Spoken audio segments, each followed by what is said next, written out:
waladhdallin. Amin. Assalamualaikum warahmatullahi wabarakatuh. Waalaikumsalam warahmatullahi wabarakatuh. Anzalul Quran hudal linnas bainatan minal huda wal furqan.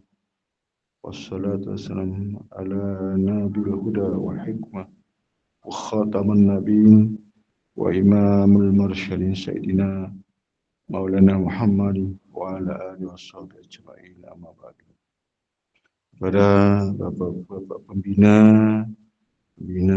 yayasan, bapak penasihat perguruan, bapak-bapak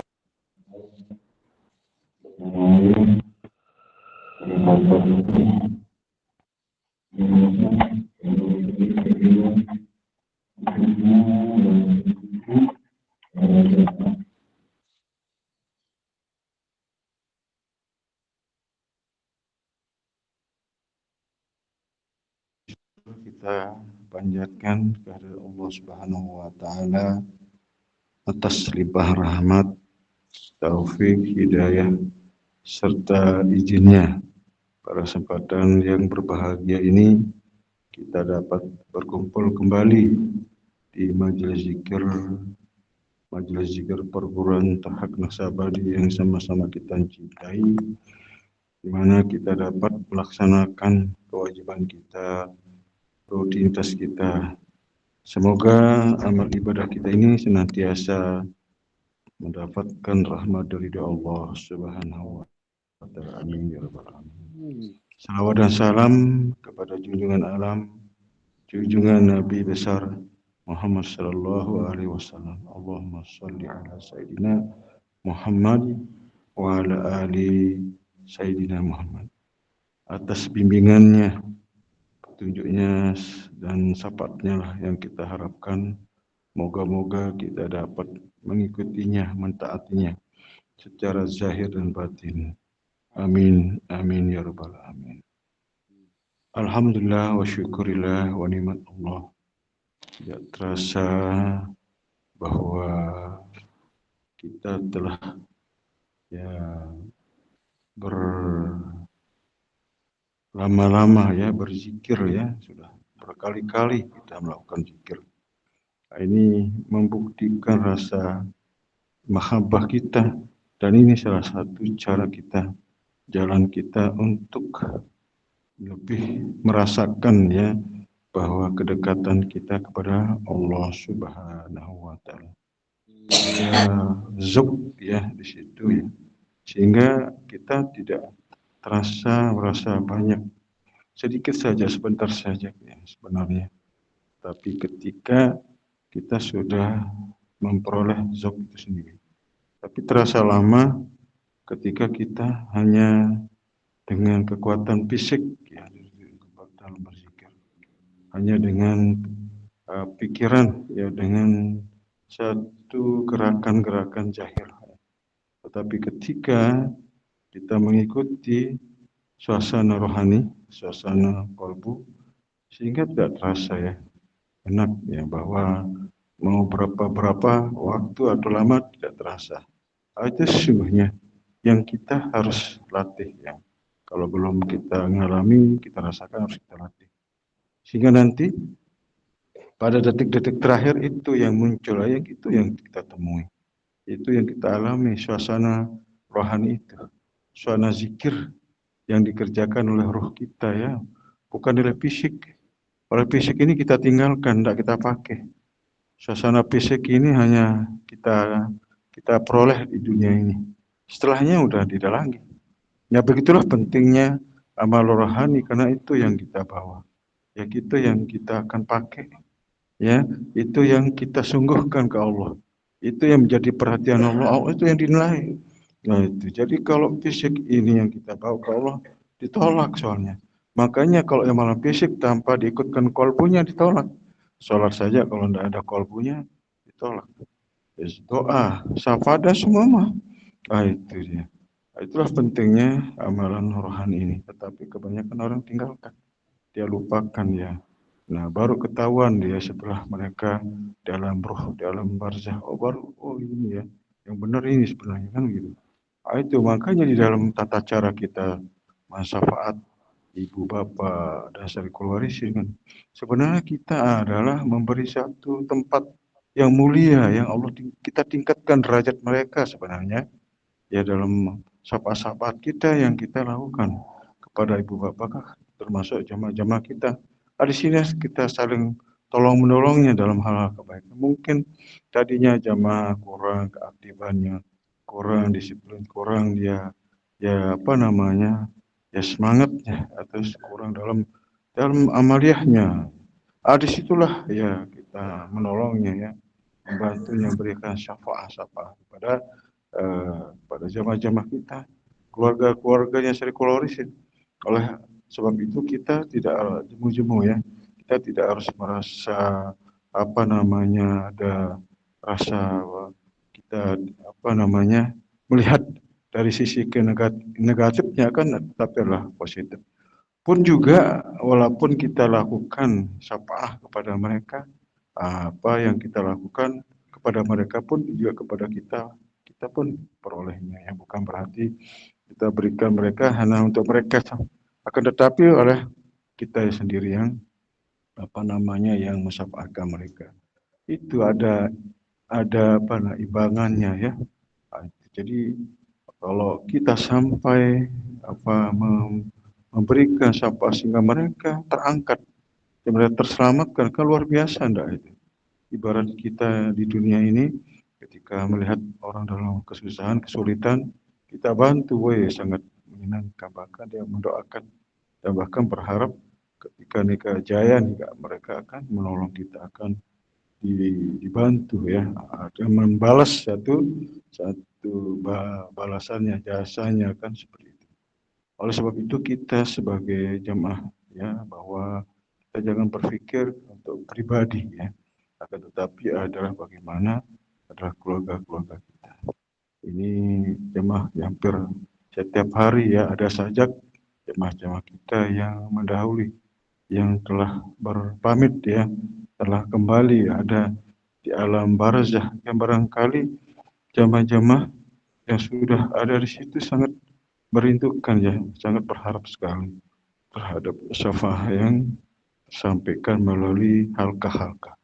Halkah kini alhamdulillah kita seentero ya dari Masyrik sampai Maghrib sampai Sabang sampai Maruk ya sampai ada di luar negeri. Tapi kalau di luar negeri kan hanya satu dua ya, belum begitu banyak yang aktif aja. Itu. Jadi kalau nantinya sampai semuanya kita ada online ya kan luar biasa sebenarnya.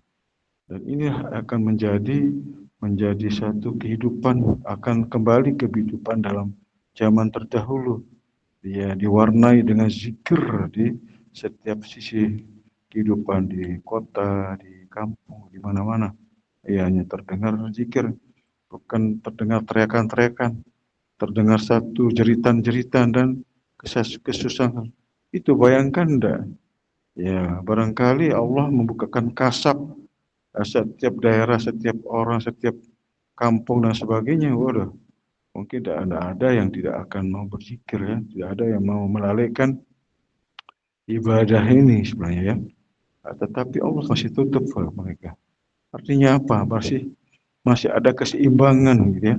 Masih ada yang apa namanya yang yang menolong di situ, ada yang menjalankan ibadah zikir di semua kehidupan. Kalau ini sampai tidak ada kan, ya akan diperdengarkan itu ya, sebuah jeritan-jeritan, tangisan dan siksaan sampai kalau sudah sampai terdengar di kehidupan dunia ini kan sudah terlaluan itu kan terlalu berat sudah.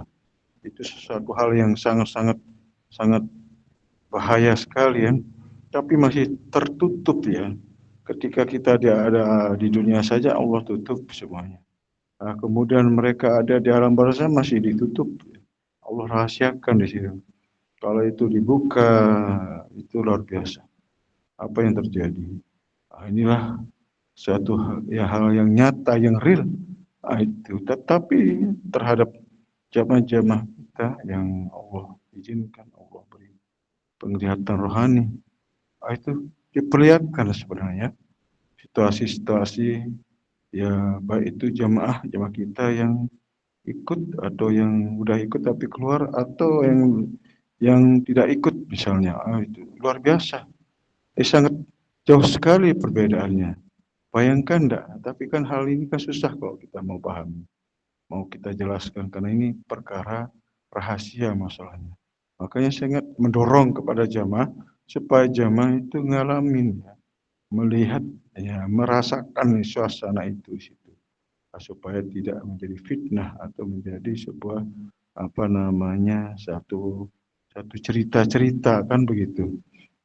Memang kalau kita buka dari beberapa ya penjelasan-penjelasannya seperti itu kan penjelasan terhadap peristiwa kejadian yang dialami oleh Nabi, oleh sahabat dan para tabi'in misalnya, kan begitu. Tapi kalau kita ke belakangan ini, cerita apa yang kita sampaikan tentang kerohanian, tentang perjalanan rohani, tentang ilmunya, tentang bagaimana mereka-mereka di situ, kan begitu. Sebenarnya kan supaya kita mengikuti ya perjalanan mereka dalam sisi keilmuannya, dari sisi apa pengalaman rohani dan sebagainya, kan begitu sebenarnya.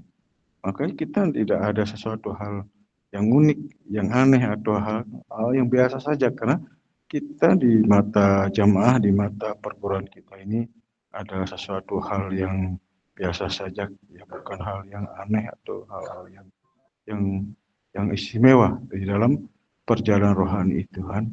Itu sepanjang kita mengikuti bimbingannya, ilmunya, kita dapat kok, ya. Tidak ada sesuatu hal yang sulit sebenarnya, ya. Terlebih-lebih ketika kita menghadapi nazak, ya, sakaratul maut, ada ilmunya, ada bimbingannya, ada amalan yang khusus di situ. Itu yang sesungguhnya membuat jamaah itu tenang, adem, ya, senyum dan sebagainya. Itu betul-betul menemui sebagaimana yang kita bimbing, yang kita tunjukkan sebenarnya. Nah, ilmunya hanya satu, ilmunya dari Allah, milik Allah. Bukan yang yang apa namanya, yang Bapak Guru Mursyid ya ciptakan atau yang buat, yang memang dari Allah, yang milik Allah, yang Allah letakkan di dalam hati kita masing-masing. Persoalannya adalah apakah kita tahu atau atau kita kenal atau tidak, itu saja. Nah, itu sebenarnya. Kan persoalan ini kan ada di dalam diri kita masing-masing, di dalam kolbu kita, di dalam ruh kita di sini, ya. Sebenarnya sudah dinyatakan oleh Allah dalam Al-Quran apa yang ada dalam diri kamu, kenapa kamu tidak memperhatikan. Itu saja sebenarnya. Nah, itu sejauh mana kita merasakan, kita yakini, kita istiqomahkan. Sejauh itulah sesungguhnya yang kita peroleh sebenarnya. Sejauh itulah rasa yang kita dapatkan. Sejauh itulah kedekatan kita kepada Allah. Maka jangan kita lalaikan. Jangan kita lupa, ya minimal 1 menit, 1 hari atau 1 jam misalnya, kan luar biasa. Hanya kita tunduk di situ selesai sebenarnya. Tidak mesti harus komat kamit, harus kita baca-baca dan sebagainya. Luar biasa. Tanpa nulis tapi iso diboco. Karena itu bahasanya kan gitu. Kita bisa rasakan keberadaannya itu, bukan lagi hayalan, bukan lagi hal-hal yang harus dipikirkan, tidak, sesuatu yang dirasakan gitu. Sesuatu hal yang ada ya di situ, ya. Nah, itulah maka dikatakan akulah rasa itu, kan begitu. Dan Allah ciptakan dan dari Allah dan milik Allah sendiri, ya. Nah, tinggal bagaimana mengelolanya, menjaga, memelihara. Maka itulah membuat kita terpelihara, terjaga, karena kita menjaga amanah Allah yang ada dalam kalbu kita. Sebenarnya sederhana, ya. Nah, itu. Jadi sekali lagi bahwa pertama kita imani, amalkan, istiqomah ini yang berat.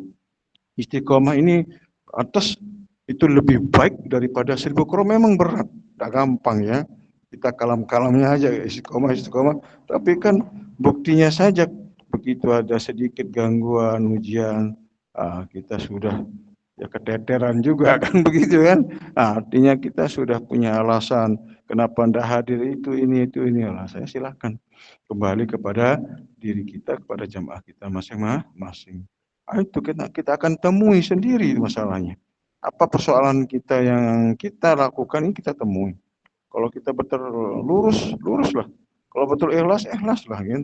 Gak mungkin yang berbeda. Nanti justru itulah yang menjadi penyesalan, menjadi satu duka cita kita sebenarnya daripada yang apa yang kita perbuat. Sebenarnya ilmu ini luar biasa ya. Ini yang orang-orang cari-cari. Ini yang mereka buru-buru, mereka kejar-kejar ini. Ya, tapi sampai sekarang banyak orang yang belum mengetahui, masih terganggu oleh kalam-kalamnya, oleh dalilnya, oleh pemikirannya, oleh pendapat-pendapat yang begitu syarat di luar. Akhirnya habis waktunya. Begitu detik terakhirnya baru mereka sadari bahwa betapa ilmu rohani, ilmu kolbu ini adalah sebagai jalan untuk liqa Rabbih, untuk bertemu dengan Allah, sang pemilik daripada bumi, langit dan seisinya. Kan kita ini bukan mencari yang lainnya kecuali hanya liqa Rabbihnya ya.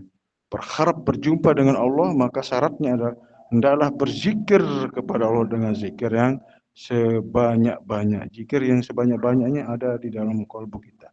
Ada di situ, ada tatanannya, ada makomnya di situ, ada wilayahnya, ada ilmunya di situ.